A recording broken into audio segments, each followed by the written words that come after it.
All right, let's get to this story here because as it begins to warm up, we have to talk about this. We have about a month left of school, which means summer will be here before you know it. And that also means what?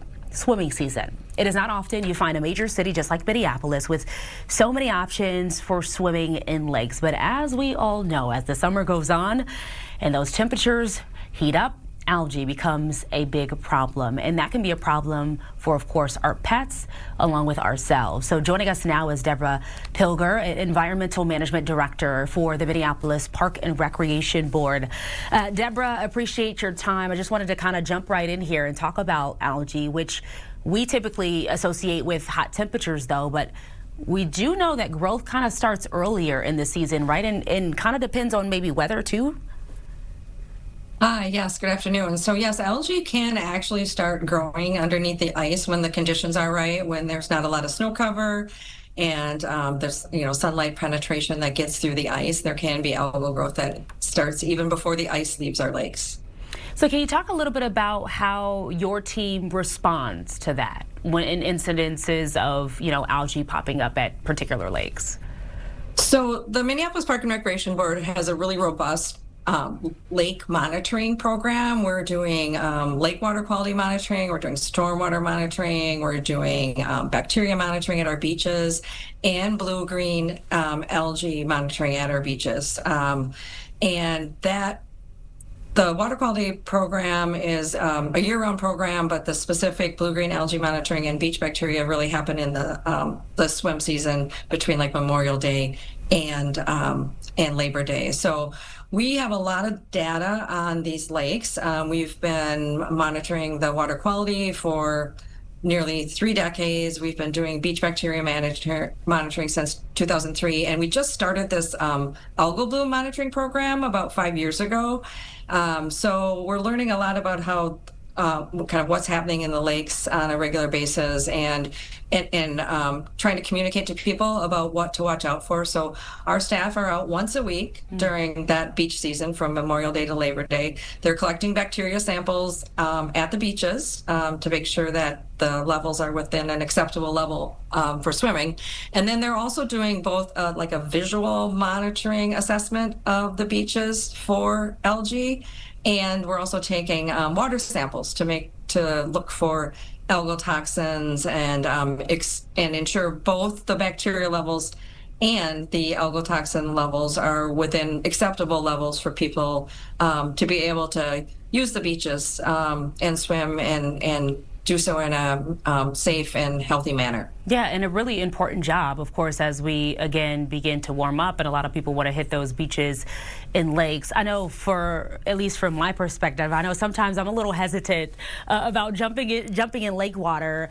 Is there anything we can do? Like, how do we know when we're sort of in the clear? And is there any sort of testing we can do on our own before jumping in?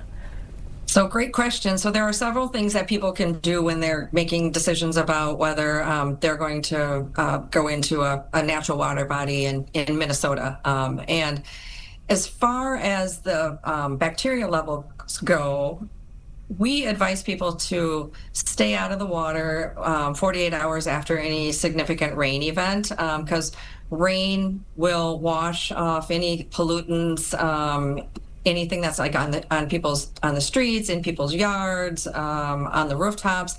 And in most cases, that rainwater or stormwater runoff, as we call it, washes directly to a local lake or stream. And that can carry a pollutant load and a bacteria load with it. Typically, after about 48 hours, the bacteria associated with rain events does decrease pretty dramatically at the beaches. There's a lot of other things that affect the bacteria levels at beaches too. If water levels are really high, there will be bacteria that's just naturally present in that beach sand. Sometimes the presence of like waterfalls such as geese can elevate bacteria levels, but generally one of the rules of thumb that we give to people is just wait 48 hours after a rain event to go swim in a lake. Also, don't swim in the lake if you're sick, because then you can spread illness to others. If you have children, we advise people to have them use swim diapers for any of their swimming they do, and that would apply whether that's in a lake or a pool or a water park or whatever it is. And also, really never don't swallow that water. Again, whether you're at a lake or a pool or a water park, don't have that water come in contact with your mouth. So that's some things people can do as far as protecting themselves from bacteria, high bacteria levels. Blue-green algae is a little bit of a different story.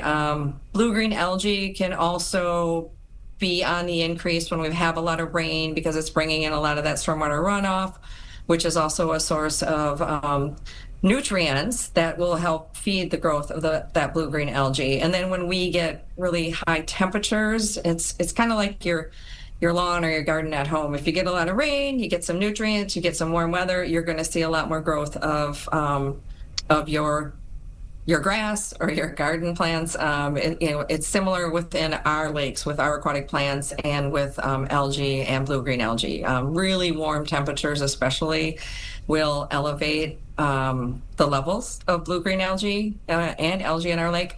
We have some great advice for people on our webpage, I would say, too. Just access Minneapolis-Parks.org. There's some really good information there about how you can have good swimming experiences by, being informed and making those decisions and what to look for as far as algae goes. Blue-green algae can kind of form like a scum or look like maybe a green or a blue or a red paint on the surface. It's kind of a little bit thicker. So watch out for that if you're out using any lakes in Minneapolis or, the metro or even northern Minnesota. Those blooms tend to get worse in the hotter months like late July, early August. And generally, if you can't see your feet when you're standing in the water, about knee-high water, you probably shouldn't go in it. It's not going to, potentially not going to be safe for you. If you do happen to have contact with water that has blue-green algae in it, make sure you're showering off, washing off right away after leaving the water. And then also don't let your pets come in contact with that water. Have them and small children come out because it can also make them sick and be harmful. Yeah, so many things to keep in mind. I know we're all like so quick to, if you love the warmer weather, it's like, okay, I want to hurry up and head to the beach. I want to hurry up and head to the lake. But there are so many things that you just sort of need to be mindful of. Debra, you mentioned animals contributing. In what way can animals contribute to sort of those bacterial levels that you discussed? So kind of domesticated animals like our dogs can be a source of both bacteria and nutrients if people aren't picking up after their pet and picking up their pet waste. Keep it off those hard surfaces. Don't let it linger in your lawn because it might get washed away then in the most recent rain event that you'll have. So really picking up after your pets is important. Animals such as waterfowl are also a source of both bacteria and nutrients like phosphorus that do kind of fuel these algal growths or the bacteria that will increase the bacteria levels at the beaches and in the lakes. Got it. Okay. And Debra, you said we can find some of this information on the website. Can you mention that one more time? Sure. Minneapolis-Parks.org. Got a lot of great information there for people. Some links to some other agencies that if you want more detail than what we're providing to do a little deeper dive, but it's really a great resource for people if they're looking for information. And we really hope people get out and enjoy the lakes and enjoy the beaches, enjoy summer. Summer's short in Minnesota, and get out there and play. I know, we have to enjoy what we can. Debra, we appreciate your time. Thank you so much. You are very welcome. Thank you.